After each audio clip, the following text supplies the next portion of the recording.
Hi there, and welcome to this week's edition of the Gersnet Weekly Podcast, the independent Rangers podcast, which is brought to you by fans for fans and where the content is absolutely free. It is episode 122 of the Gersnet podcast. I'm Colin Armstrong, I'm your host tonight. As always, as I say to you every week, guys, it's not just the pod that we have here at Gersnet. We've got the forums, there's articles, we've social media, there's a history archive on the website as well, so get yourself on there. If it's your first time watching or listening to us tonight, we would ask you to subscribe to the pod. We have over 4,000 subscribers now, so a big thanks to everyone who's subscribed so far and stayed with us. The podcast is live tonight. It's Sunday night after Rangers through at Fir Park against Motherwell, which we'll obviously cover tonight. But the show will be available to download or stream on a variety of platforms from tomorrow, including Acast, iTunes, YouTube, Castbox, Stitcher and Spotify. So now I've got all the normal gumph out the road. I can bring in my guest. David Fraser was supposed to be joining us tonight, but he's had a last-minute fitness test and failed, so he's not joining us now. And it's just Ross Bennett. How are you, Ross? I'll tell you what, it must be a very lax fitness test if I'm able to pass it. I have ballooned over Christmas and New Year, so no, I'm happy though. Well, I mean, it's that time of year to be happy when we balloon over Christmas, isn't it? You know what I mean? Although January's a bit, how are you getting through January? It's a bit of a pisser, isn't it? It is. It's tough. It's back to a long slog at work, long slog in the football. We're not playing it twice a week anymore, so we're sort of haven't got anything nice to break up the week. All a wee bit shite, really.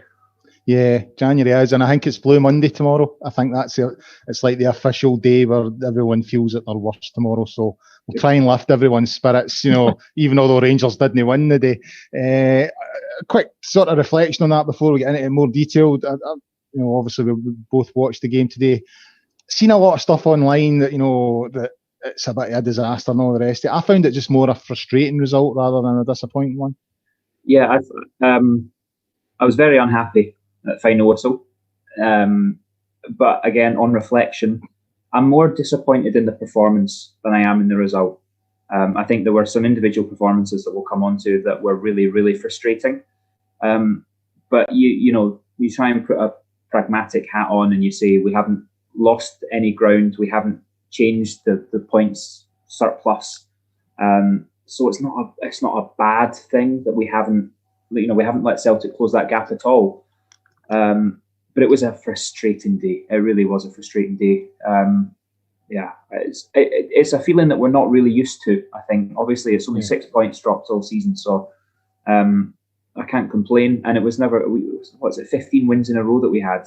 I mean, Barcelona and Real Madrid and Bayern Munich and these clubs don't win 15 matches in a row, even in their most dominant times. Paris Saint-Germain, when they're strolling the French top league, they don't tend to win 15 games in a row. Things happen. So you try and be reasonable and pragmatic about it and say, look, it's one of those things and we're still in a hell of a position. Yeah, I mean, the sort of way I'm trying to look at it is we're 2 points better off than we were at this point last week. You know what I mean? Celtic obviously dropped points on Monday. So last Monday till tomorrow, we're 2 points better off. So that's how I'm sort of trying to look at it. Now, in terms of the performance, again, Ross, I didn't think it was as bad as many sort of made out. I thought first 20 minutes we were slack, really, really slack. We didn't start well at all, and I think Gerrard sort of mentioned that in his post-match comments. I felt after the goal, we sort of grew into it without actually creating anything. I think Morelos had that chance in the first half, the header that just went wide. But other than that, it was all possession based without actually breaking them down. But I thought in the second half we actually played okay. We just seemed to lack that cutting edge and to get the goal. If you think Connor Goldson had a good chance, it was cleared off the line. There was that one we were talking about before we came on air when Tavernier headed it across the face of goal. It's literally bouncing across the face of goal. All it needs is somebody to come in and tap it in. Aribo missed a really, really good opportunity. So, as I said, it was a frustrating performance, but I genuinely don't think it was as bad as many made out. I think the result sort of blinkered some people's views on the performance. I think the second half, we basically hemmed them in and they couldn't get out. I can't recall McGregor having to do anything at all in the second half. It's just frustrating, as we said earlier on, that we couldn't get that second goal and get the 3 points. Yeah, and I suppose it's just a little bit alien in a season where we've been so potent up front. I think we'll probably come on to talk about players that are missing and the impact that they could have had. But Kamar Roof would have offered something different today. Scott Arfield would have offered something different today, and that should be taken into consideration. But we were absolutely 21 minutes onwards. We were absolutely the dominant team. But I'd be interested to hear what you think. I think the last 6 weeks, maybe 2 months, we have started games slowly. Like, you think to Aberdeen, you think back to the Celtic game, even going back a few weeks before that, we've started games really slowly. Aberdeen last week were really hammering in the first sort of 15, 20 minutes, and it was a little bit tense and a little bit nervy, and we knew we were in a game. It happened again today, and they scored bang on 20 minutes today. First 20 minutes of the Old Firm, I was in pieces. I was really, really nervous. So that seems to be an issue. And I think I'm right in saying Stephen Gerrard's post-match comments today, where last week we stopped playing at 60 minutes. This week we've not shown up in the first half. We need to have a 90-minute performance, and I think that's quite an astute observation. Yeah, I agree with you. We have been sort of slacking off at times, but I think again the positive is that it's not had too detrimental an effect on the results anyway. Certainly some of the performances haven't been at that high level earlier on, but I'm still. I mean, we have to be happy where we are. We're 21 points clear. I know Celtic have games in hand, but we're in a very, very strong position. Another thing that sort of Stephen Gerrard mentioned going into the game, Motherwell sacked Stephen Robinson a couple of weeks ago, appointed Graham Alexander, and it got. I watched the Motherwell game last week against St Mirren. In the first half, they were quite impressive. Second half, they faded away a wee bit similar to today. They've come out sort of ready to go and then sort of tailed off. They couldn't keep the tempo going. But Stephen Gerrard kind of warned about, it's always the case when a new man comes in, you get a bit of a reaction. And he'd sort of said on Friday at his press conference that his players needed to be aware of that. And again, talking about, not starting properly, it didn't seem like we did take that into consideration. We beat Motherwell quite convincingly there earlier on in the season. I think it was 5-1. We sort of huffed and puffed against the two banks of 5 that they played at Ibrox. But it was going to be different today, you know what I mean? Because it's a different manager. And I think Stephen Gerrard was looking for his players to be aware of that and prepared for that, but it doesn't seem that they were. No, you're absolutely right. The new manager bounce is well proven to have a real effect, and it's the reason that none of us want Celtic to sack Neil Lennon, because they could get someone in and have a bounce. And you could see that Motherwell set up a wee bit differently. If you look at it tactically, they very clearly playing out from the back without really having the players with the calibre to play out from the back. They had a bit of a higher block until they went 1-0 up, and there were wee things had changed. But I think the biggest change for them is mentally. And the Sky commentators were sort of referring to that when they were talking about Motherwell have Scottish international players who do well in international duty and just need a bit of belief. And maybe Graham Alexander will instill that, because I think he's a decent manager. And you're right that perhaps our players were a bit cocky and underestimated that, because there was no... These players at Motherwell are playing to impress their new manager, right? It's the first home game. So it's the first game that most of their fans will see them play under the new manager. The manager's under a bit more scrutiny because it's at home, and all of the Motherwell season ticket holders will be watching it on Motherwell TV or whatever, or on Sky, of course. So there was always going to be a bit of extra energy and just that extra couple of percent from Motherwell. And obviously it leads to them getting a goal, and then it leads to them defending for their lives. And I thought they actually defended pretty well. Yeah. And that probably ties into what you're saying, that we played okay second half, and we couldn't break them down. We missed some chances, and we should have done better, of course. But yeah, I think that, I don't know, did one or two players think that this game was won already? Like, we've beaten Motherwell twice this season. They're bottom of the league. Just sack the manager. This will be easy. I don't know. Yeah, I mean, I was out for a walk with my kids yesterday, and I was avoiding the Celtic game. I tend to find that if I avoid it, they don't get a good result. The minute I tune in, it goes all wrong. So I was just out and about, out for a nice wee stroll. And my mate texts me at full time to say, that's it, they've dropped points. And I replied to him saying, Steven Gerrard doesn't need a team talk tomorrow. The players should be like caged animals wanting to get out there and extend this lead further. And it felt to me that it was more what you're sort of suggesting there, that they were like, oh, this might just be done. We can just turn up. And as you say, new manager bounce, Motherwell were they had a wee bit more zip about them, a wee bit more energy in those early exchanges. And we paid the price for it. On the Motherwell goal, I thought Cole done well. He sort of picked up at the throw-in. Thought he done well, protected the ball, got it out wide. And then it's came back into him, and he's tapped it in. But it's something I think. I know we've conceded a ridiculously small amount of goals this season, but even so, there is a trend, in my opinion, and that's balls coming into the box, crosses that we are not defending well enough. Now, I've seen a couple of comments online after it, people having a go at Balogun, saying his positioning was wrong.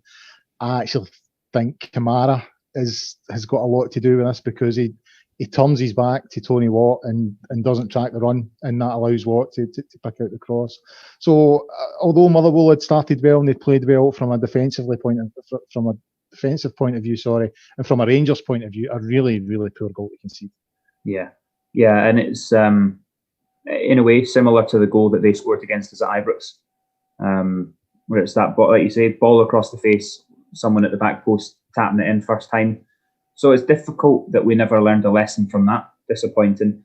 I wouldn't blame Balogun necessarily. Could he have been the other side of the player?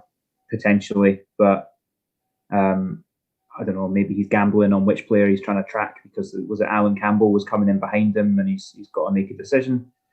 Kamara wasn't a good game for Kamara.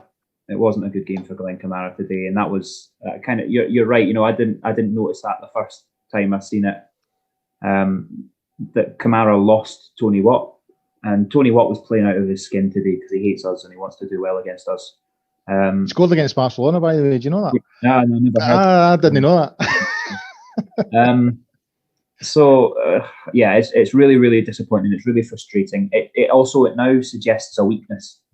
And because we play with such high wing backs or high full backs, we are going to have gaps at that side. If you can get a team with pace down the wings, we might have gaps where you can get in behind the full backs. And if that's all you have to do is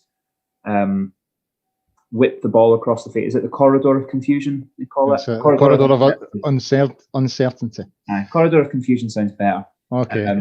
So you just put it in there. We were having a wee chat offline before we started off air, where you said, could McGregor have come for it? Probably not, because it's right in that corridor. So it's frustrating that we seem to have a little weakness there. Is it a weakness that's maybe appeared since Brian Jack's been out the side? I sometimes wonder, because Rangers do push their fullbacks forward. That is part of how we score goals. We're asking the fullbacks to push forward. So you're then asking your sitting midfielders to do a bit of covering. Is that sort of job maybe not the sort of job that the likes of Kamara and Aribo are good at? You know what I mean? You're maybe needing people like your Ryan Jackson, your Scott Arfields in there. Possibly. I wouldn't say Scott Arfield so much. I don't think he's quite as defensively minded. But Ryan Jack, I don't believe that we would have conceded the goal last week against Aberdeen had Ryan Jack been playing maybe instead of Joe Aribo. Yeah. Because Joe Aribo switched off and he lost Matty Kennedy. The difference today was that today's goal was sort of in slow motion. And we were so passive. The ball wasn't being zipped about at 30 mile an hour. It was slow and deliberate passing from Motherwell. And that's kind of the frustration, that no one just got a hold of the ball or took a grip of the situation. And that's not Glenn Kamara. Glenn Kamara is never going to be that, resolute or sturdy defender. But it's a slightly different goal to what we lost last week. I wouldn't necessarily just blame Kamara. I wouldn't just blame Balogun. I just think the whole team were pedestrian in the first 20 minutes, and it allowed Motherwell to just pass the ball around us, and to go from a throw-in on the halfway line to conceding that goal was, I just think it's pretty poor. Yeah, and I do. I mean, you made a good point there in terms of Aribo switched off for Aberdeen's goal last week. I think Kamara could have done a lot better today. I think he's just turned his back on Tony Watt and not tracked a run. So the last 2 goals you can say have came from individual errors within the team, and I do wonder if someone like Ryan Jack just provides that little bit more savviness when it comes to protecting the back four. Yeah. Sorry, on you go. I think it's a real relief that it sounds like he'll be back, and probably sounds like he'll maybe be starting against Hibs, because Hibs potentially have the players to exploit that. If you've got, I know Scott Allen's obviously out with his illness, and that's one thing. But if you've got players like, is it Nisbet up front that Hibs have, Martin Boyle, incredibly pacey, not a lot else, but a lot of pace. Those are the kinds of players that can exploit that and get in behind your fullbacks.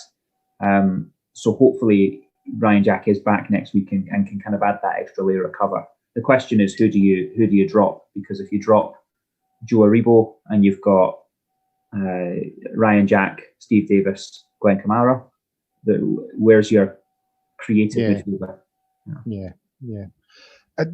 On the second half, Ross, I thought we created 4 or 5 really, really good chances. You had the Connor Goldson one, as I said earlier on, the header that was off the line.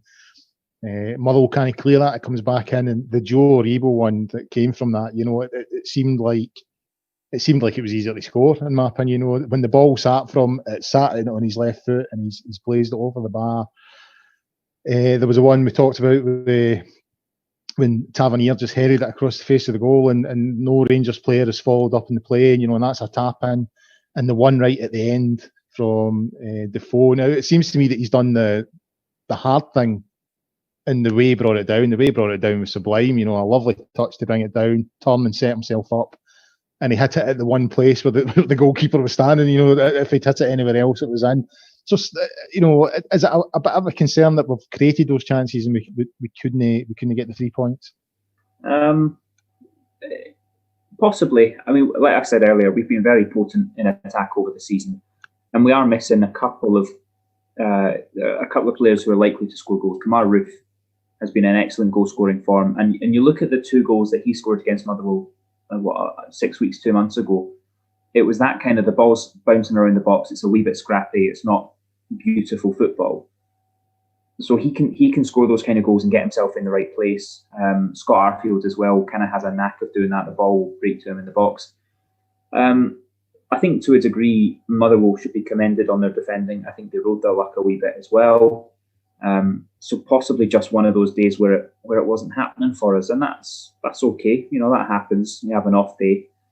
So I'm not too concerned. I still think that we have goals all over the pitch. I think that what's possibly more concerning is the dip in form of some of the other players who might contribute with goals. With Ryan Kent, Tavernier, they're not scoring as many goals anymore. Mm-hmm. So that's possibly explaining why we're winning games with 1 or 2 goals as opposed to 3, 4, or 5 as we were earlier in the season. But we're still missing key players, and we're still picking up points. And today was the first time in a long time that we've dropped points, so it doesn't concern me too much. On Ryan Kent, I thought he had a horrible game. I know we were discussing before we came on air, and Frankie thought that he sort of started the game pretty well, but I think for the last 2, maybe 3 months, he looks like a player who is really, really struggling to recapture. I mean, early on in the season, he looked like he had stepped up a level. He was scoring. He was. Teams couldn't live with him. He was just being so creative and scoring goals. And now he looks the total opposite of that. And is that a bit concerned? I find it a bit concerning, and I'm a little bit questioning why he's. If other people drop their form to the level that he's dropped it, you would think they would come out of the team. You know what I mean? And he seems to be one that's always in. There's maybe not a huge amount of options available on that side, but one, is his form concerning, and 2, is it maybe time to consider another option and take him out of the team for a bit? Well, I'm actually just frantically googling our results, because he was dropped, was he not, for the game just before the Old Firm? I'm just going back and looking through it now. Was it the St Mirren game in the league?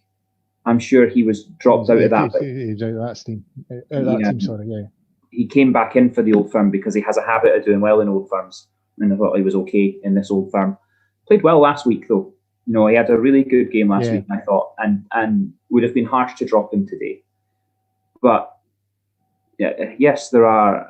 I thought he was poor today. I didn't think he offered much. I thought he made the wrong decision too many times, got caught in two minds too many times, ran into players too many times. It was a really, really frustrating day, and I'm sure he'll be frustrated by that, and he'll know that his performance levels have dropped. He looks frustrated, I think. He looks like a player that knows he's not playing well at the moment.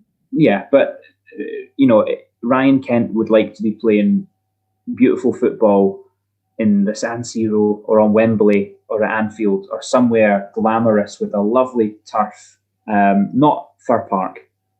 And that'll be his excuse, is that, this isn't the type of football that I like to play in. It's not the grass, it's not the turf that I like to play on, and it's just not the right setting for him. And wingers are confidence players as well. Wingers are notoriously going through good and bad spells. So it's a bad spell for Ryan Kent at the moment. I would expect he probably will find himself out of the team because the voices calling for him to be dropped are getting a wee bit louder. We have, who would you replace him with? Brandon Barker? Yeah, that's the issue, isn't it? There's also another aspect that I still think, even though he's not playing well, that teams set up to nullify him. So even without playing well, teams are still setting up and keeping an eye on him. And sometimes that's enough to take someone else out of the equation. You know what I mean? The two players just nullify one another, if you know what I mean. So there is that, there's an indirect sort of contribution in terms of, in their build-up and in their team talks coming up to playing against Rangers, teams are focusing on Ryan Kent, and that maybe gives other players a wee bit more space and a bit of an opportunity.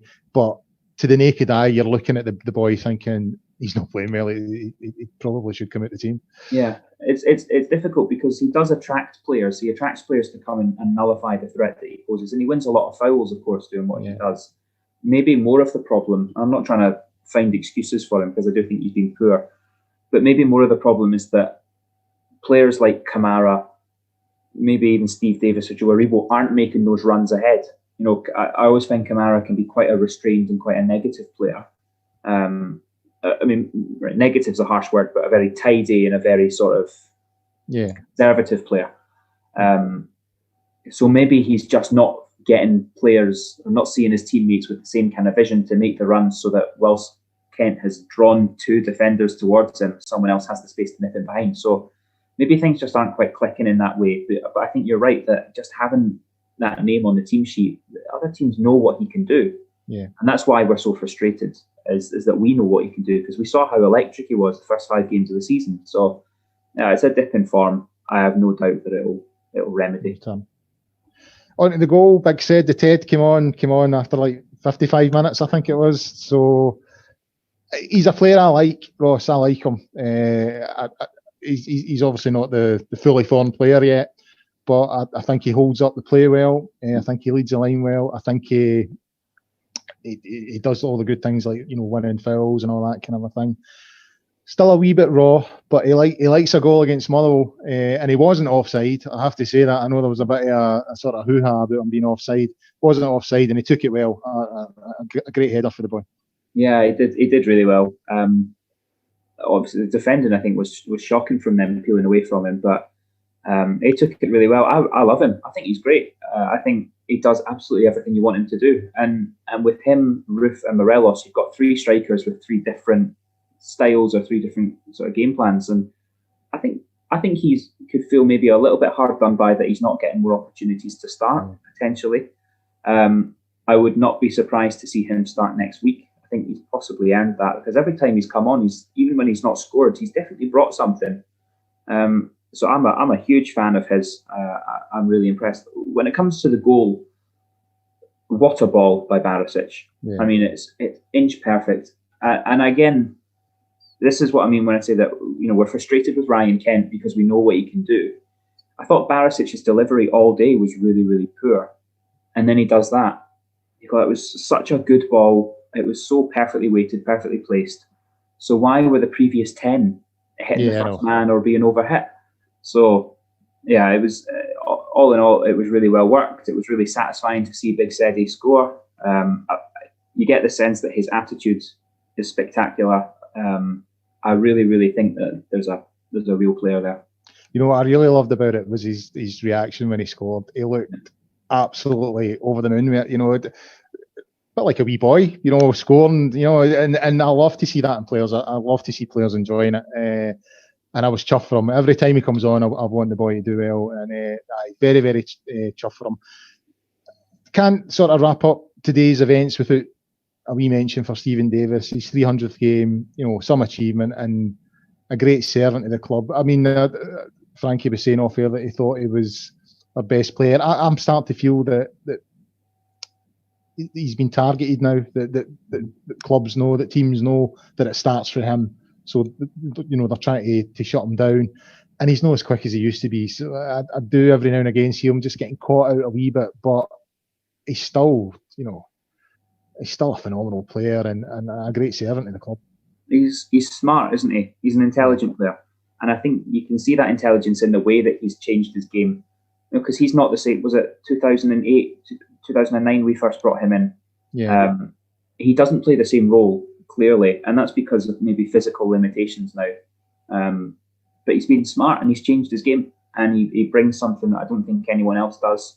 He does that sort of covering defensive midfield side really, really well, but he still has the vision for the creativity that even though he can't make the surging run anymore, he can still kind of dictate. And I think he's been an excellent servant to the club.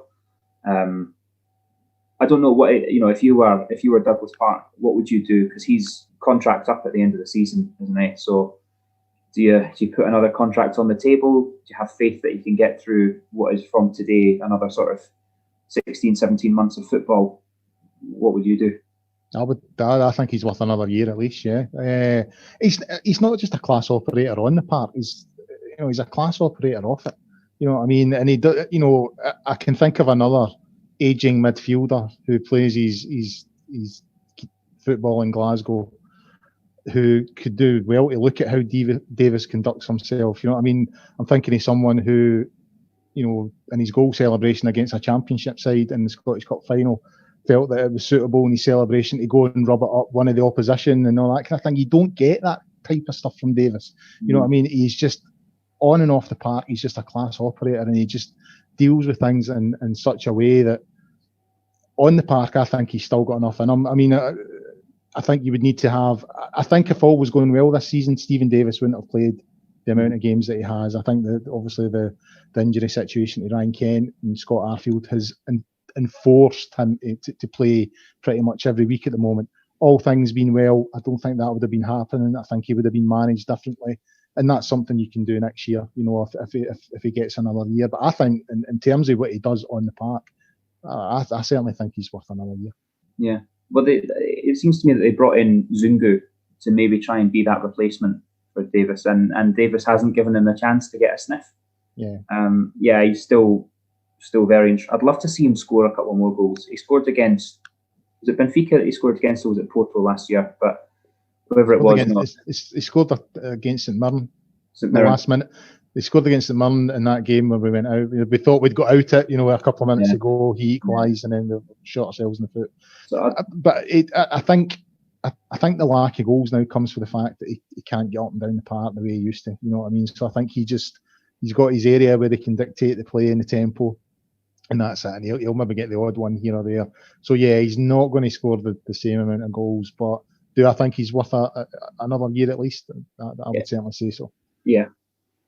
Now, overall, Ross, to wrap up the sort of chat on today's game, you know, slightly frustrating result, but, you know, all things considered, as I said at the start of the show, we're 2 points better off than we were at this point last week.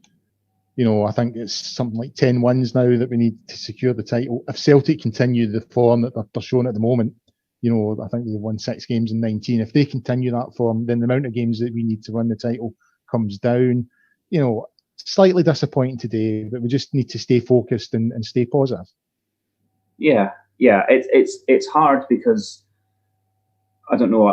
I find that my brain naturally goes to looking at scenarios of how many, if they beat us twice and if they win all their games in hand, then they'd only need to win another however many and us lose however many. So you sort of start playing out all of these disaster scenarios. But we are still in such a strong, commanding, comfortable position. We really are. The goal difference is good. The goal difference could, it does make a difference. It sort of turns a 12-point lead into a 13-point lead, I think. So, yeah, look, we're still all systems go. They dropped points. Their form is abysmal. Yes, they have 13 players coming back for the midweek game on Wednesday, but have they been training? I don't know. If they have been, then I presume they can only be training in their gardens. Does that mean that they'll be fit for Wednesday? They're having a full-scale implosion. We've dropped 2 points. That's the difference. Look, we are still heavily favoured with the bookmakers. We're still heavily favoured with your daily record supercomputer that they roll out every couple of weeks. It's still full steam ahead. Yeah, I mean, it's maybe just a wee reminder that we've still got work to do. Maybe it's something that the players needed.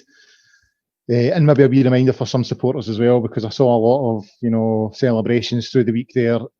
We're in a good position. We're in a very good position.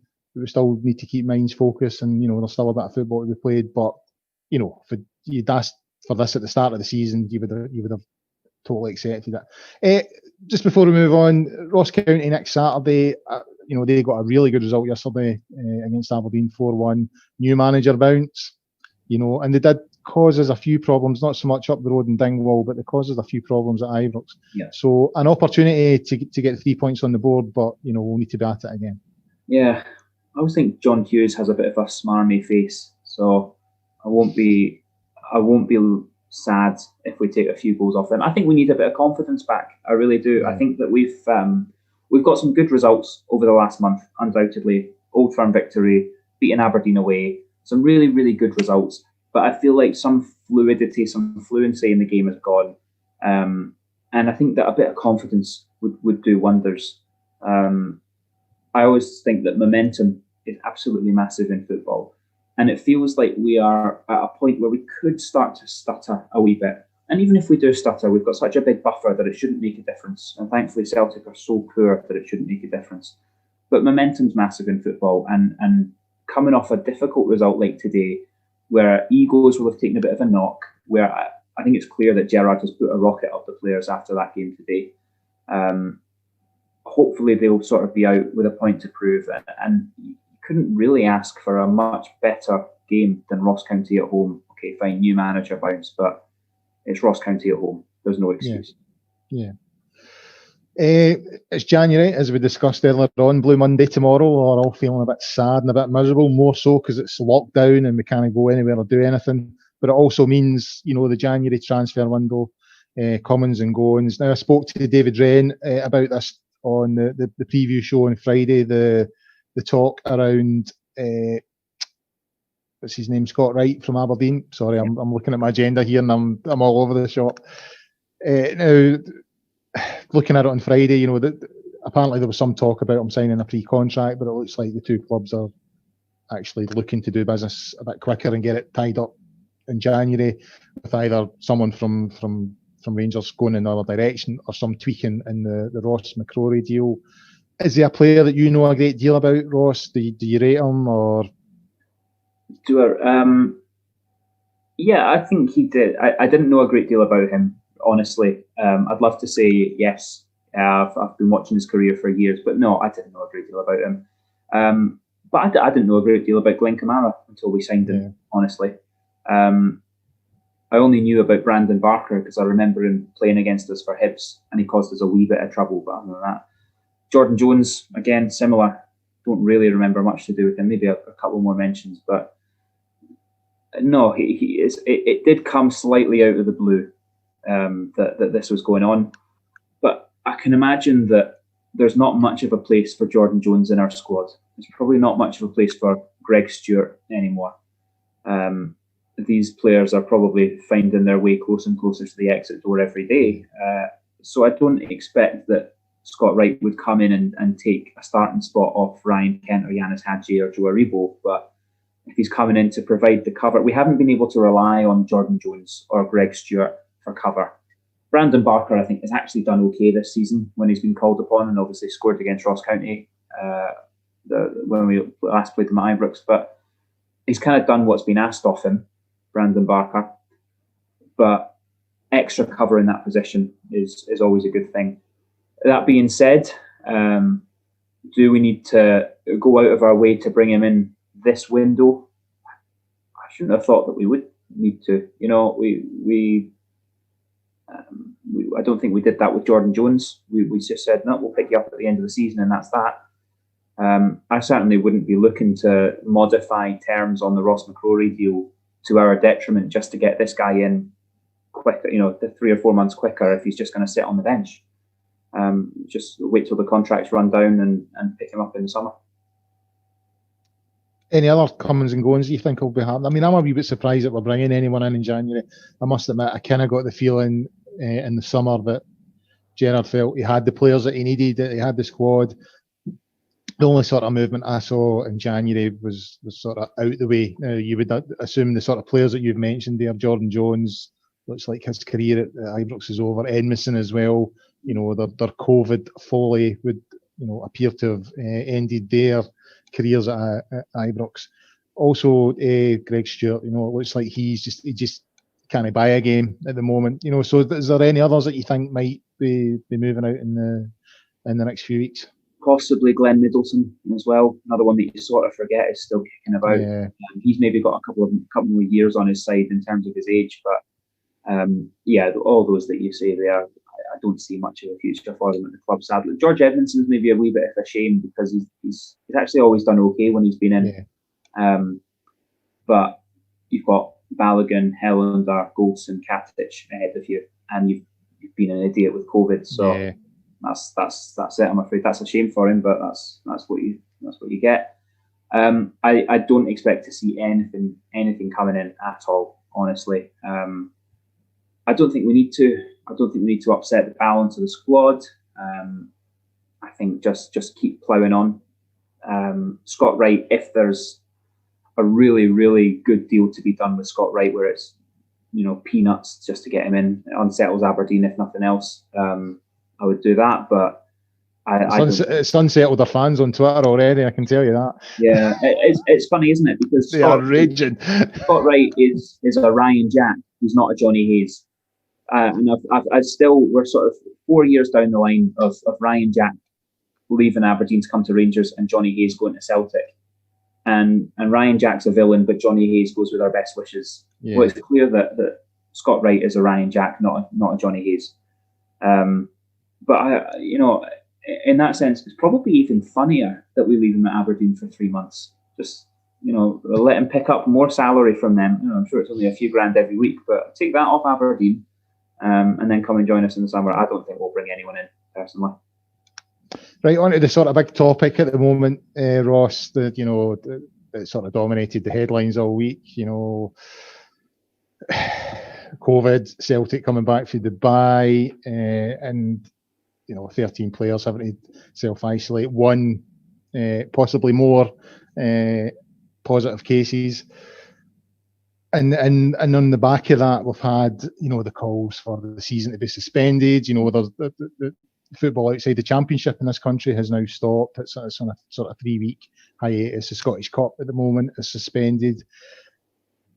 Steven Gerrard making some comments in his press conference on Friday there, saying that he felt, you know, no matter what happens, the season should be concluded. And he was sort of going down the road of, you know, that he doesn't want Rangers to be awarded the title in a similar way that how it was done last season.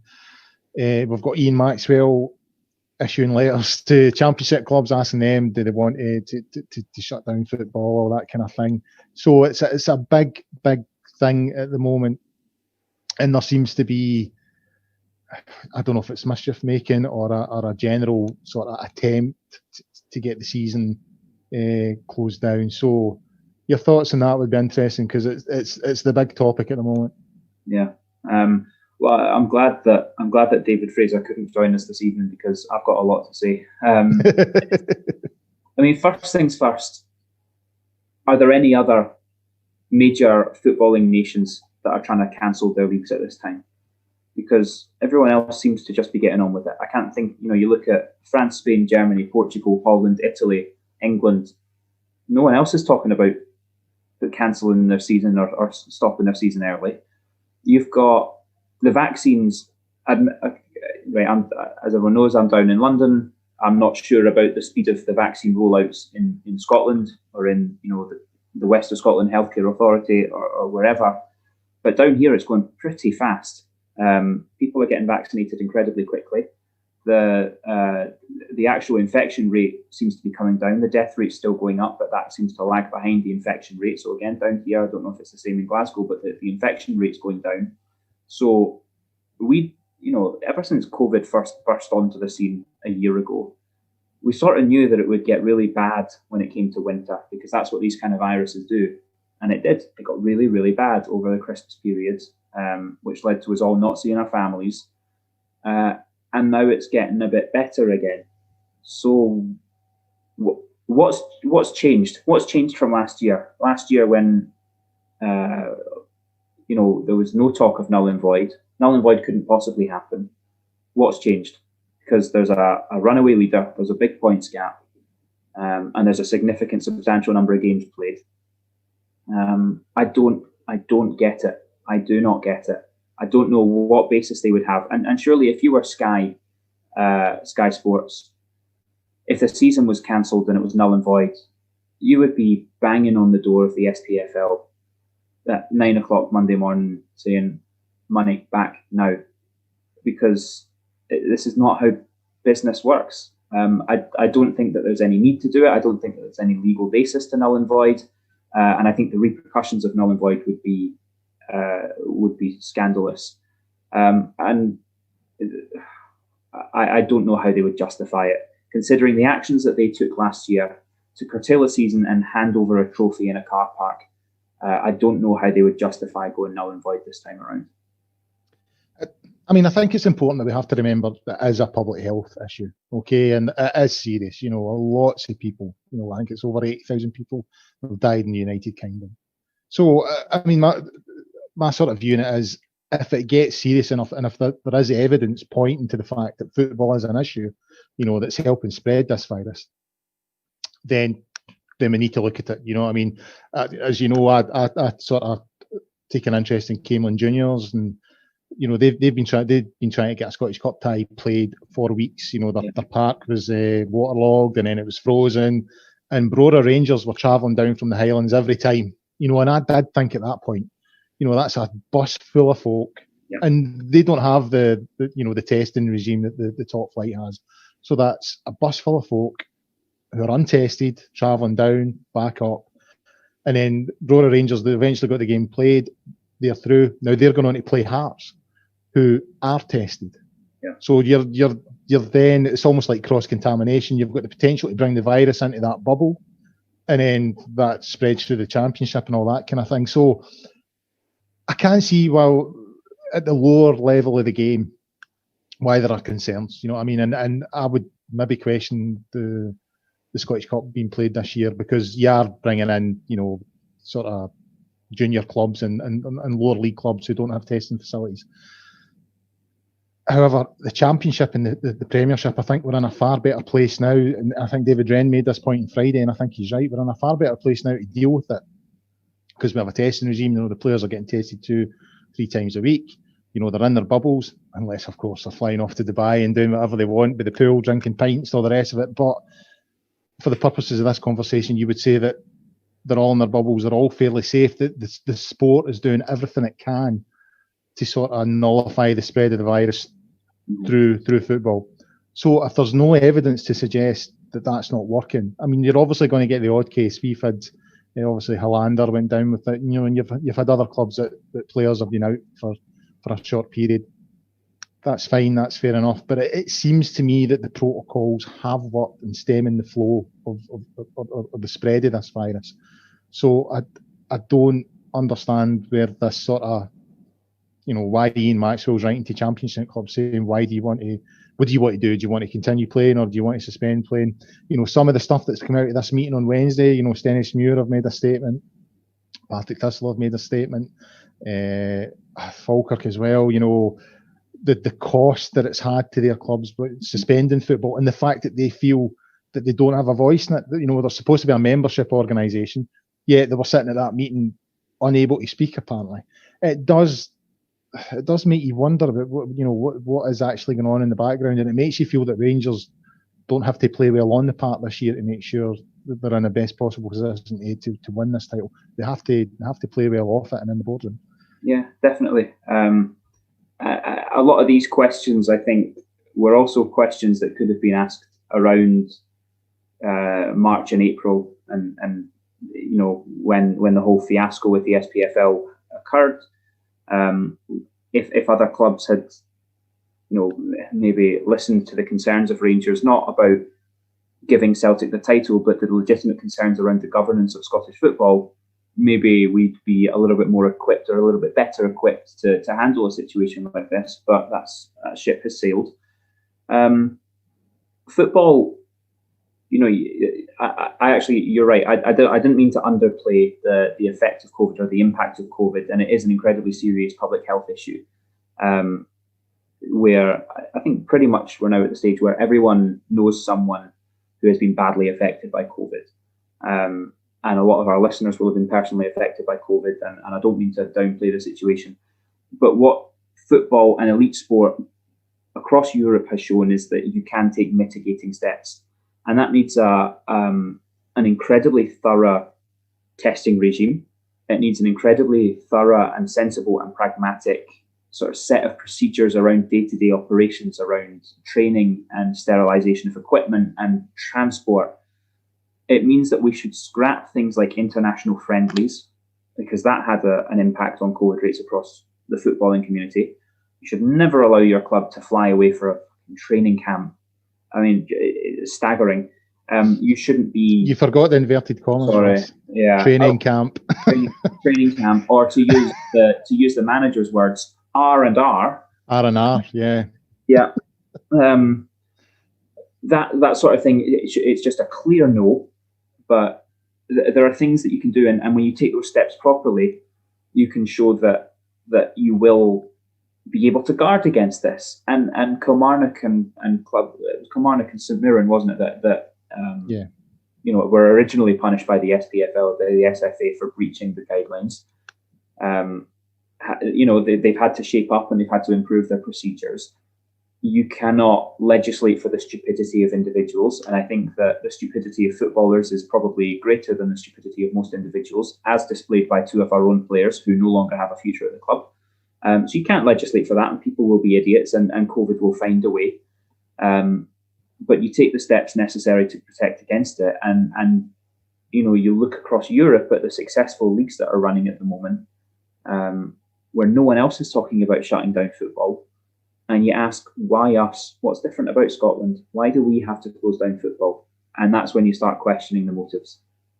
Yeah, I mean, I do think there's certain individuals, certainly within the media. I think Keith Jackson's been quite, vocal on this and sort of stirring it up. And yeah, you do kind of wonder if it's just clickbait or whether there's something else behind it.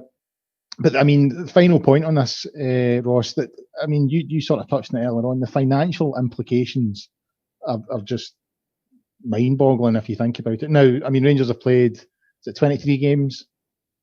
I've paid for 38 games, and it was 38 games I was never going to get into Ibrox. So I've spent best part of sort of £700-800 on 2 season tickets for me and my boy to watch 38 games, the majority of which we accepted at the start of the season would be through Rangers TV and through streaming. If that stops after 24, 25, 26 games, I think you can be fairly sure that supporters are going to be saying, well, we never got a refund last season. It's not happening 2 seasons in a trot. And as you say, the broadcasters as well and sponsorship. We don't have a sponsor for the league at the moment, but any sponsorship that is involved with Scottish football will be saying, right, as you say, cough up. You didn't complete the season, give us the money back. Sky, BT, cough up, give us the money back. The financial implications are pretty serious. Yeah, and if I was head of contracts or head of sponsorship at Sky, I would be saying that contract has to have a clause in it that if the league is not completed, or the league doesn't complete to a certain number of matches that we get to fulfill, then this contract is void and a refund is due. And I'm sure that they will have done that. By the way, what I will say is that I think your story with you and your son both having season tickets, it displays the loyalty that has been shown by the fans. Because I imagine that the two of you have separate season tickets, and yet you watch the games together on Rangers TV around a laptop or something. So that's 2 season tickets to use one Rangers TV login. Yeah. It's mad. And there will be families like that all across Scotland, all across the UK that have multiple season tickets and then crowd around a laptop together. Yeah. And unfortunately, the nature of the pandemic is that people have felt the squeeze financially, and would be perfectly entitled to have some money back. You then start getting into thoughts about, well, what insurance would Rangers have taken out to protect against this, and could it be covered by business cancellation insurance or whatever? I'm not an expert on that kind of thing, but it gets really murky and really messy, and it just doesn't seem necessary. No, I mean, I think the majority of supporters last season were, because of the situation, they were like, okay, this has kind of happened. And it was only, what was it, 7 or 8 games or something like that. You know what I mean? So, I mean, that was slightly miffed. I think, right, I should maybe get a refund, but I'm not going to make a big thing about it because there's bigger things happening in the world. But if it was to happen, you know, you really are sort of chipping at that loyalty then if for a second year, you say, right, we're not completing the season, and he's only getting a refund.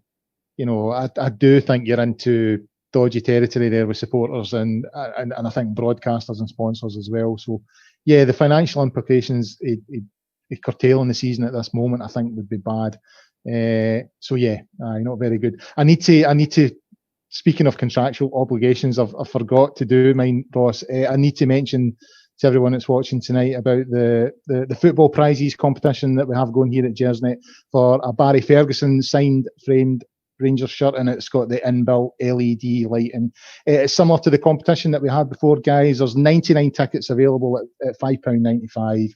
You know, you pick a number, it goes in a hat, and the winner receives this. It's an impressive looking bit of kit, and it's been signed by Barry Ferguson. So if you go onto Frankie's website, on his Twitter, you'll see how to enter that. So I had to mention that. I forgot all about it, and I've got Frankie in my ear telling me not to forget. So I think we're just about there, Ross. Is there anything else you want to mention on the closing of the season? Don't do it. That's it. That's it. Let's play it out to the end.